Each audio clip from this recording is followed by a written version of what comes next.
There's a teaching in Zen Buddhism that says, if you find Buddha on the path to your enlightenment, you should kill him. That's because the path to your highest fulfillment comes from within, or it doesn't come at all.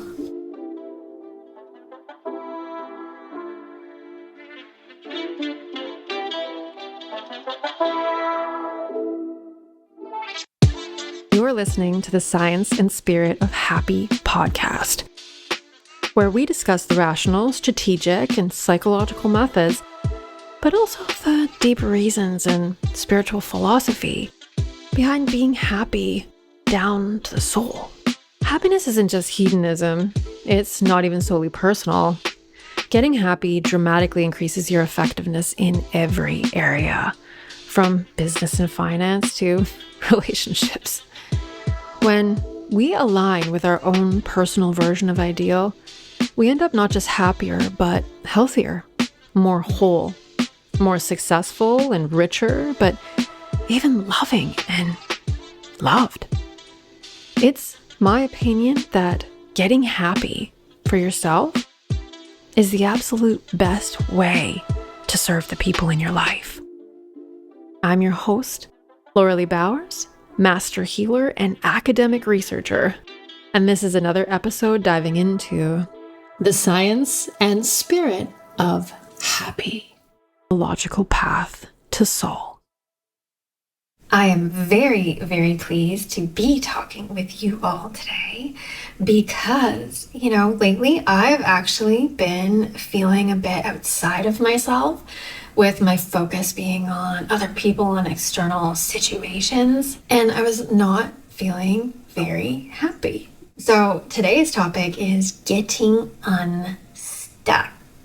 And in going over my notes on how I dramatically unstuck myself really, really helped me get out of this little stuckness that I was in and made me feel really calm and peaceful. So I am especially happy to be sharing this with you all today. Now, starting maybe with my little example, because although, maybe this doesn't sound like an extreme form of stuckness, but the symptoms of how I was coping, this feeling outside of myself and being, overly concerned with like other people and external situations, that's definitely the type of coping mechanisms that results in big stuckness. So it's kind of a microcosm of a macro problem when we're dealing with, the big stucks, the feelings of depression. So in my example, my baby has been teething. He has 4 teeth coming through. He's also just started saying mama. So every time that he needs anything, which is, all the time when babies are teething, he's saying mama, mama, mama, mama. And, that might be enough in and of itself, but my husband is actually takes the role of the primary caregiver in our family. So it's been a lot of extra kind of drain on me, a lot of extra work that I've had to do. And if you've ever had a baby teething or even been around somebody who has a baby teething and hearing that, my baby was having like 4 teeth, at least 4 teeth coming through at the same time, you could probably empathize, right? Like, wow, that is an emotionally draining situation, to be sure. But not everybody reacts the way that I did. Not everybody would cope automatically with an emotionally draining situation by, getting outside of themselves. And that is where the problem occurs. Everybody meets emotionally draining situations.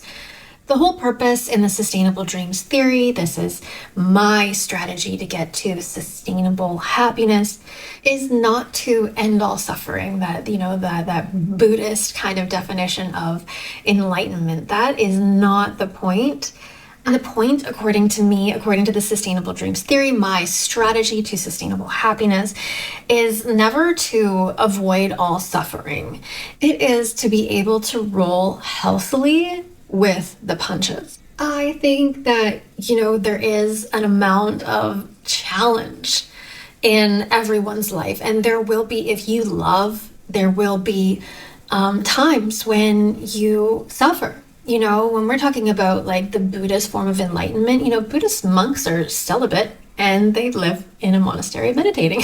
Like, that is not practical. It's not even desirable to me. But you don't need to avoid, a teething baby in order to maintain what I would define as happiness, as fulfillment. Everyone meets challenges. Everyone gets drained. And, healthy, holistically well people can roll with those punches and come out the other end maybe even better for what they've been through. And I want to let you in on a little secret, okay? It is never about what is happening, okay? The real, like gusto, the real kind of substance to the outcome of anything is never really about what's happening. It's always about someone's response to it. And I want to explain that because I don't want this to sound the way that I think it might sound to a lot of people. So what I mean is that in the research, when they've looked at capital T trauma, when people have had a big bad thing happen to them and not been able to get over it, that relive that capital T trauma, it is normally never really about the big bad thing that happened. What traumatizes people is not the actual trauma itself. What traumatizes people is an inappropriate response to the big bad thing happening. So if you have something big and scary and just, terrible happen to you, if you are able to act and react in a way that is natural and healthy to get to safety, to have others protect you, to have others even, respond to you in an appropriate manner by condemning the big bad thing that happened or empathizing with the fact that you had to go through that. If you are made to feel like you can be safe afterwards, that you have people to rely on, that you have places to go, that you have things that you can do to prevent this from happening again or to process it, those people normally don't end up getting traumatized. So it really isn't about, my baby teething. It isn't about someone dying. It isn't about any of the challenging or even terrible things that can happen in our lives. It's always, from our personal perspective anyways, it's always about a mental, emotional, spiritual, and even our physical, meaning our nervous system and hormonal responses. In recent years, I think we've heard a lot about this sort of sense of responsibility for our reactions. There's this whole kind of spiritual teaching, and maybe it's also like in like stoicism as well, that it isn't that we can control our reactions to things, and it's our reactions to things that are actually causing us pain. And I think that often gets like quite convoluted into kind of victim blaming and maybe getting into this idea that like the mental and the physical can control the emotional and energetic, which I think kind of undermines our whole emotional HeartSet, our whole kind of emotional settings, as well as what I call our SoulSet. So like our energetic, programming, because I believe that our reactions are always pure. Our reactions are always on our side. Our reactions are always to be trusted. We just have to see them for what they are precisely. So to tie it into what I was just saying, if you have something traumatizing happen, you have somebody being, abusive towards you, if you shared that with somebody else, that you were upset because of something upsetting that happened, and they told you that it's actually your reaction to it that's the problem, that kind of like gaslighting, victim blaming, that's the kind of response that will create a trauma. And trying to control the reaction can oftentimes cause more problems than actual help. Even if you're being triggered, which is, something happening that brings up a past trauma, even in that scenario, like, your reaction is not the problem, right? The problem would be this unhealed wound underneath, and that reaction is telling you pretty clearly that there is something going on underneath. So you can choose to respond empathetically. You can choose to respond being open to, feeling and seeing what is beneath this, and getting proactive about it. And that is an appropriate response. So this is the road to healing. This is how we take responsibility for having appropriate responses to ourselves.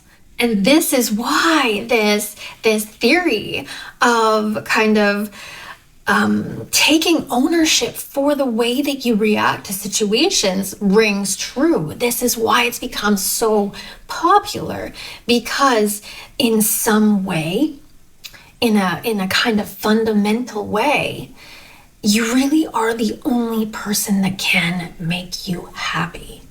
No matter what's happened to you, no matter what you're struggling with, when it really comes down to it, you're the only person that can truly decide. Do you remember what I said in the very first episode of the first season, the episode before this one, that there is only one thing you need to do to be happy? And given that, you listen to this podcast and you get all of my research and the Sustainable Dreams Theories sort of strategy, is that you need to be willing. That's the only thing that you need. And if you listened to the last episode, you will know that I felt stuck. Very, very, very stuck in the mud, stuck. And I intuitively understood from looking at this within myself and dealing with it with people that I love that stuckness is depression. And when I quickly went over the research, I realized that, no kidding, that like this is synonymously understood as depression is a feeling of total stuckness. It's often associated with the parasympathetic response of the freeze state. And, you think freezing doesn't really sound that extreme, but this is actually the most extreme response in your nervous system. So there's fight or flight, and then there's freeze way at the top when you can go numb, you can lose feeling in your body, like literally. It's got all of these physical attributes that I don't even want to talk about why it happens, because it's so just uncomfortable. But it's associated with a feeling of helplessness. It's a feeling of hopelessness. And in therapy, my husband and I were shown this graph of all of the different nervous system states, all of the different nervous system responses. And we saw freeze state at the top, and we were reading out all of the symptoms, and he immediately was just shocked and a bit frozen by recognizing that he was essentially living in this state. So spending 24/7 with this person who is the love of my life, who is my business partner, who is now the father of my child, you might be able to empathize with me having very good reasons to feel very stuck. But what I'm saying is that it's never really about the reasons. They did this study on dogs where they put a dog in a cage and they shocked him. And what happened was that after a certain amount of time shocking this dog in the cage, if they opened the doors, if they allowed the dog to be in an open scenario that it could escape, it wouldn't. They could shock the dog and the dog would just lay there and whimper and cry. Now, if you could put yourself in that dog's position, you could probably understand and empathize with the fact that this dog has very good reasons to feel stuck. These are real reasons. This dog was stuck. It's been conditioned to feel stuck. You can't really blame it for, not leaving. But you can, kind of. Because, even though that dog has really good reasons to feel stuck, and you can totally understand, linearly how this dog feels completely hopeless and completely helpless, it isn't the reality. That is not the reality. The reality is that dog's mental, emotional, spiritual, and physical responses are programmed by stuckness.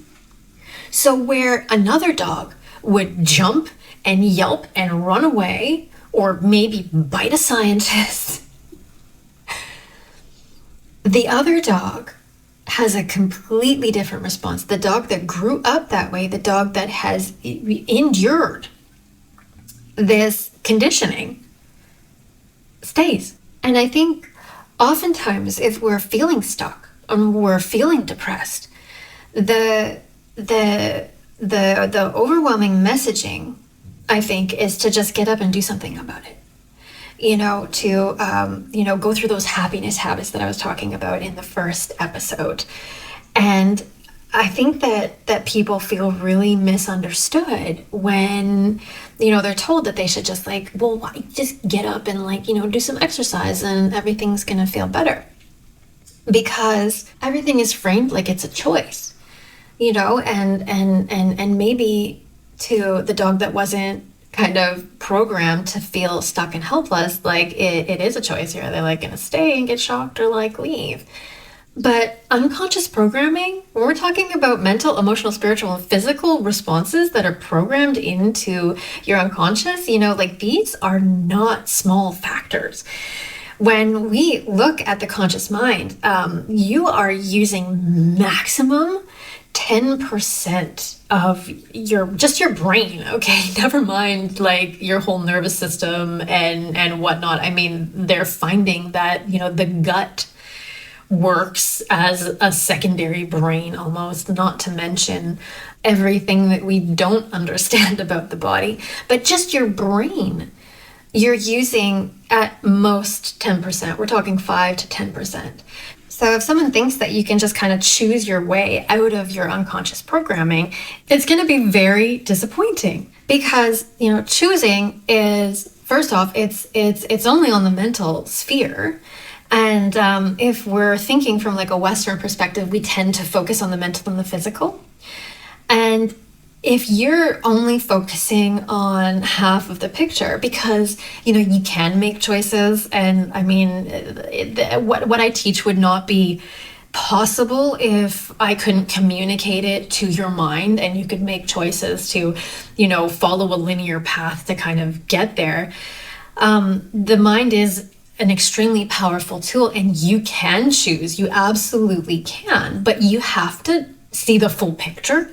You can't just make a choice. And that's why a lot of the directives, a lot of the instructions on how to, manage some of the more negative aspects in our lives are so not useful for people who are dealing with, I'm going to say for people who are dealing with microtrauma, because the microtrauma will have affected all of the layers.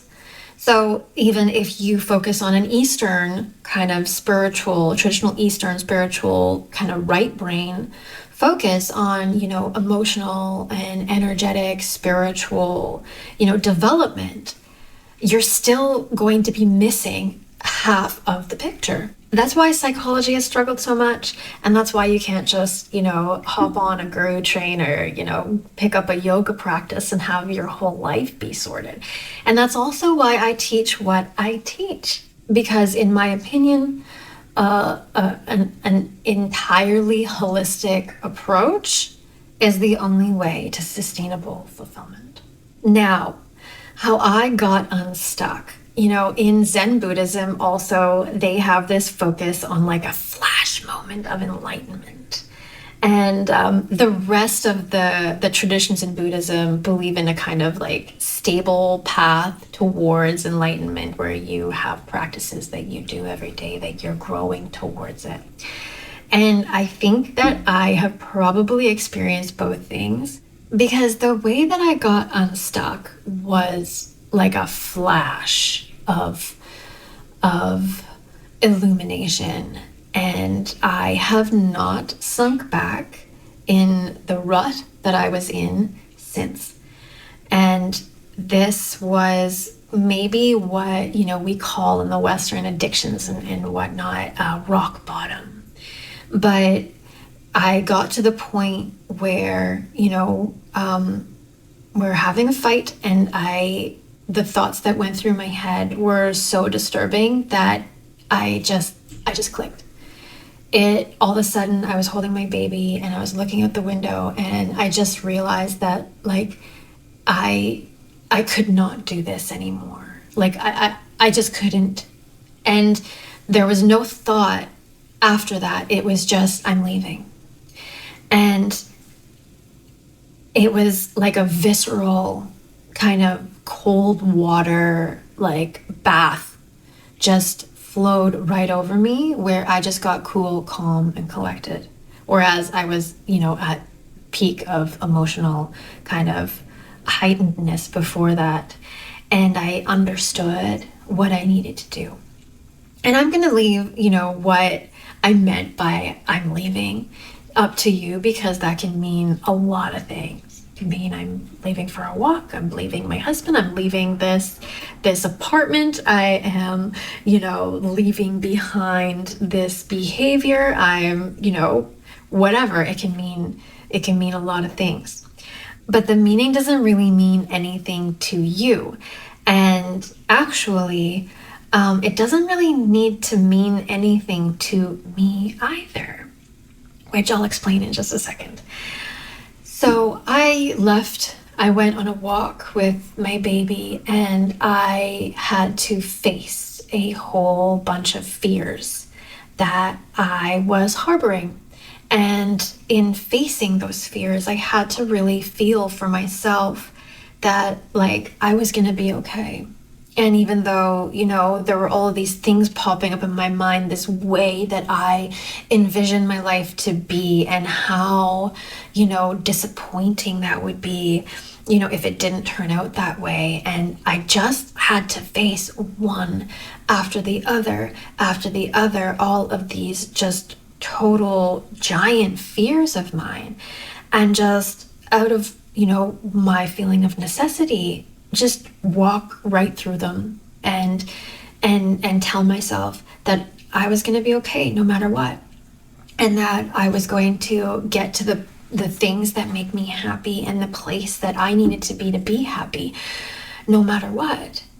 And what I found in that energy of I'm leaving was the emotional and spiritual kind of gateway, as well as the mental wherewithal to push through all of these blocks that I was having, and to dramatically shift my lived experience.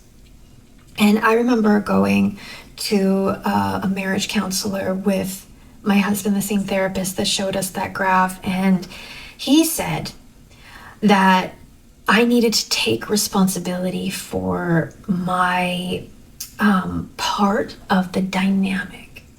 And I was like, oh, hell no. Like, if you are, putting the emotional labor on me, you putting the onus on me to control this situation somehow when I am, half in charge. I was like, yeah, no, like I'm a feminist. And he's like, that's not what I mean, And I really understood what he meant in these moments, that, it's not that I can police my reactions. It's not that, if somebody is treating me badly or, not being a team player or whatever, that I'm responsible for that or that I can change that. But I can change whether I'm there or not. I can change whether I'm responding like someone who's stuck versus finding a different road. Getting unstuck, popping yourself out for good requires one thing, and it does not require an ideal environment. It only requires one thing, and that is taking complete and total responsibility for yourself. And again, this is not gaslighting. I am not talking about policing your reactions to others, people, including, teething babies.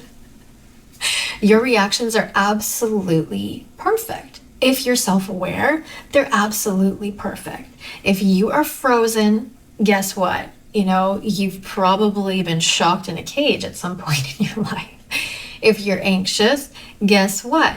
You were made to feel bad about yourself. You were made to feel unsafe and unwanted.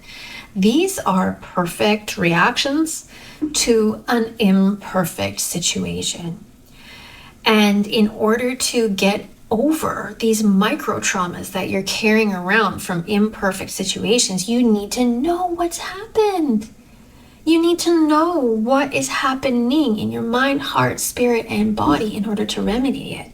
Because I will tell you, as long as you are the same shape as your stuckness, you are going to fit into situations that are going to make you feel stuck.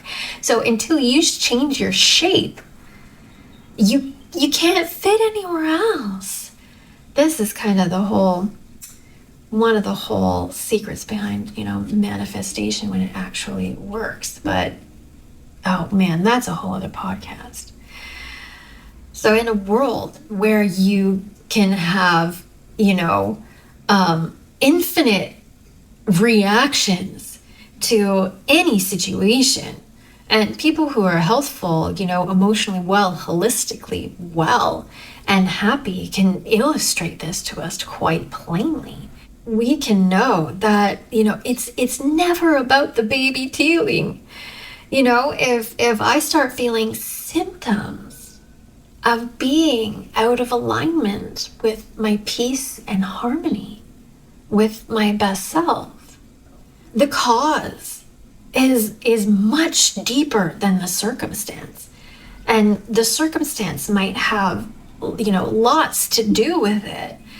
But the cause of feeling, a little bit out of control, the cause of feeling like you don't have the agency to act, that the cause of feeling stuck, it's never about the situation.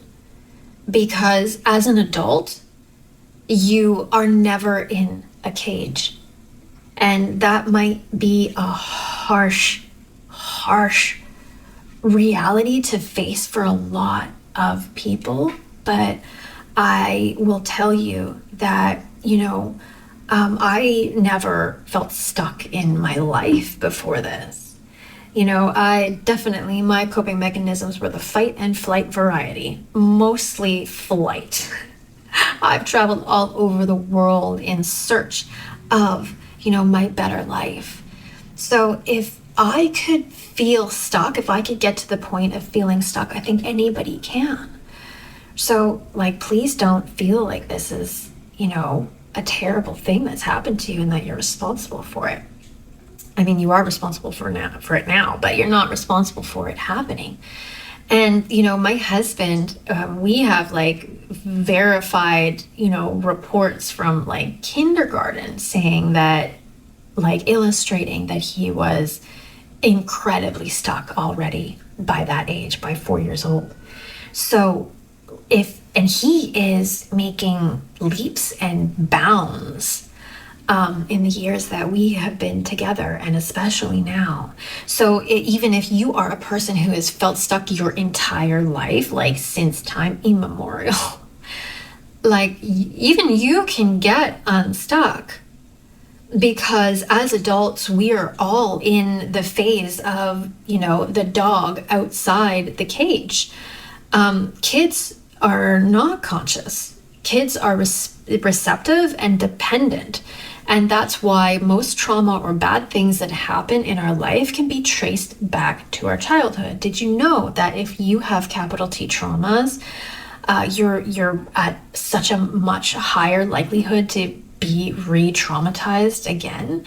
It's literally like a self-fulfilling prophecy if you stay in that unconscious state. But all of us as adults have the ability to get conscious.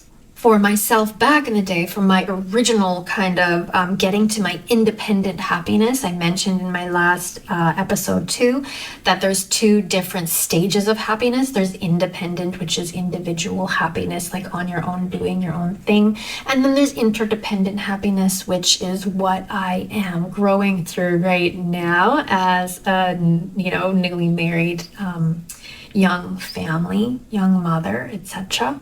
And my independent happiness started with a kind of flash of insight that I saw kind of that I could have a better life. And that was really me coming to consciousness, I think, as a young adult.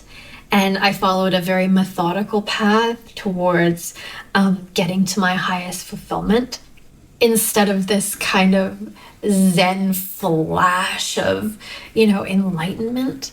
But whatever path you're taking on your road to your highest, self-expression, the first step is radical self-empowerment. So I'm talking about the dog becoming conscious, waking up to its surroundings, looking around and deciding, like, no, and deciding a pathway of action. Some of us might just get up and walk out the door. Some of us might, lash out and bite a scientist. But I'm talking about taking full and total responsibility for yourself and looking closely with very bright and open eyes at your situation, at the things that you can change, at the ways that you are contributing to the dynamic. And I'm not talking about policing your contributions. I'm talking about taking responsibility for them. Trusting that you can do whatever you need to do. You can do it, the things that you know you need to do, even if you have to do it all alone.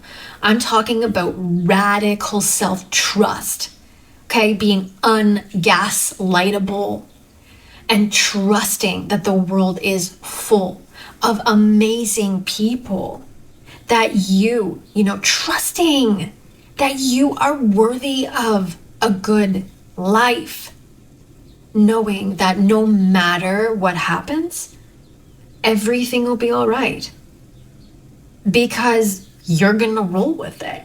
You're gonna make it all right. Knowing the real you, getting in touch with that illumination that I was talking about, knowing that you are worth more, knowing what you want, looking around you and realizing that's okay. And that most people in the world, the overwhelming majority of people in the world are on your team, are going to be like, yeah, hey, yeah, that's cool. Go get it, girl, guy, whatever. That's what Socrates meant when he said to know thyself is the beginning of wisdom. Because all of your possibility, all of your potential, all of the potential for the entire world around you through your eyes lies in the foundation of you knowing yourself, knowing what you think, knowing how you feel, knowing what's going around you, what's going on around you. You know, Shakespeare said, to thine own self be true, and it must follow as the night the day, that canst not then be false to any human. That means that getting true with yourself, being completely honest with yourself, this consciousness of being totally honest and seeing with clear eyes will allow you to live in freedom. And guess what? The freedom to be whoever you want is. It's self-actualization.